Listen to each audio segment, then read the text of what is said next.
And now we come to the two disciples on the road to Emmaus. And that's Luke chapter 24, verses 13 and 14. Now behold, two of them were traveling that same day to a village called Emmaus, which was 7 miles from Jerusalem. And they talked together of all the things which had happened. Now, we know Cleopas is one of them. Now, Cleopas is Joseph's brother. He is the brother of Joseph, the stepdad of Jesus. Cleopas is Joseph's brother. Mary, which seems to be the consensus of opinion, although there's always a different opinion about anything that we don't have exact.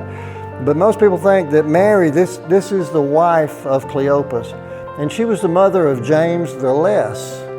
James the Greater, you might say, that was Salome's children, James and John, sons of Boanerges, sons of thunder. So this is Mary's the mother of James the Less. James the Less was one of the 12 apostles now. So these guys are all family. And John 19:25 tells us that Mary, this Mary, was at the foot of the cross. And probably Cleopas was too, and I'm sure he was. And these guys had to just be traumatized. But there's a rumor going around that he's risen. He's alive. There's a rumor going around, and these guys are talking as they're moving on the road. So the next thing that happens is that Jesus joins them, verses 15 through 27.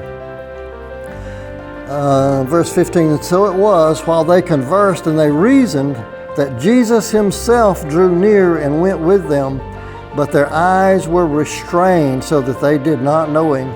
And he said to them, what kind of conversation is this that you have with one another as you walk and are sad?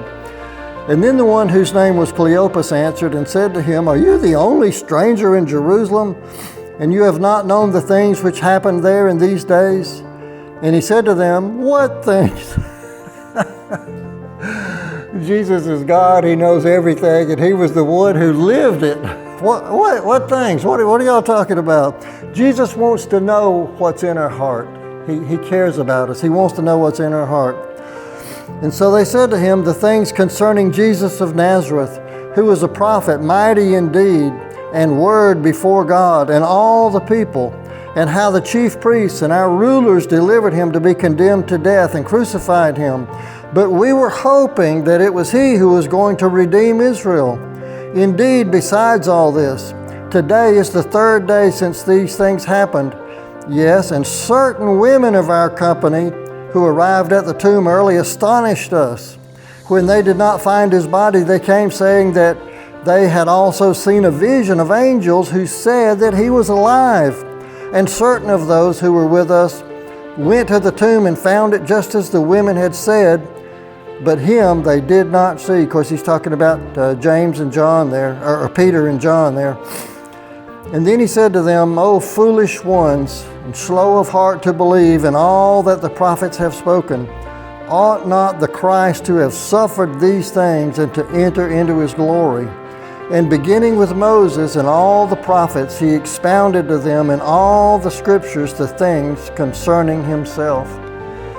And of course, we don't know exactly what all these teachings include, but you can pretty well imagine that Genesis 22 was included. That was where Abraham had to offer his only begotten son, Isaac. And Jesus said at that point, he intervened, you remember, and he said, the Lord will provide himself a lamb. Of course, he was talking about himself. I'll be the lamb for all humanity. And in Exodus chapter 12, that's the Passover, where the Passover lamb was slain and the blood was placed on the lintel and on the doorpost. You know that was probably taught. And Psalm 22, which was an exact vision of what the crucifixion would be like. And there'd never been a crucifixion before. Of course, David wrote that. It was a prophetic vision that he had had from heaven, and David wrote exactly what would happen to Jesus. And of course, that was 1,000 years before it happened, and it exactly happened. And then Isaiah 53, the passage about by his stripes we are healed. All we like sheep have gone away. He was numbered among the transgressors. And that was 700 years. And so these guys are walking along, and Jesus is teaching them about all these things. And now it's drawing near the end of the day. And we come to verses 28 through 30. And then they drew near to the village where they were going, and he indicated that he would have gone farther. But they constrained him, saying, they begged him, they urged him, saying, "Abide with us, for it is toward evening, and the day is far spent."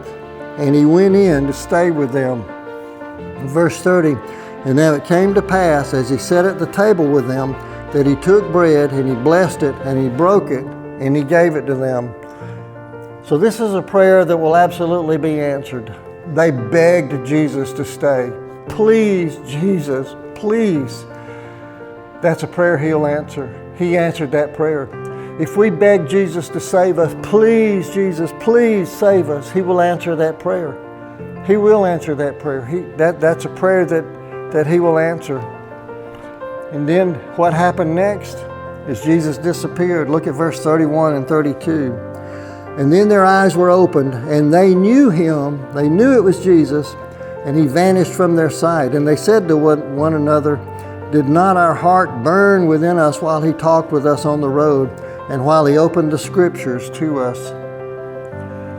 I've listed down here some things that I thought about, steps to seeing Jesus. If you want to have an encounter with Jesus, think about Jeremiah 29:13. "You will search for me and find me when you search for me with all your heart." They begged Jesus, "Please, please, please stay with us, please." And he stayed with them. And then these guys were talking about Jesus as they were walking on the road from Jerusalem, that 7 miles back to Emmaus. They were talking about Jesus all the time. Do you think about Jesus during the day? Or is it just all about you and all the things that you've got to do, the things you've got to get accomplished? And we need to think about those things. But don't leave Jesus out in your thinking. We talked about last week, we should pray this way every day. "Father, into your hands I commend my spirit." Every single day, all day long, we should be thinking about that, talking about Jesus. And then they had just had a Bible study taught by Jesus. And we need to be in the Word of God. We need to be studying the Word of God. And they begged Jesus to stay, and he stayed. And they fellowshiped with Jesus, and they broke bread with Jesus.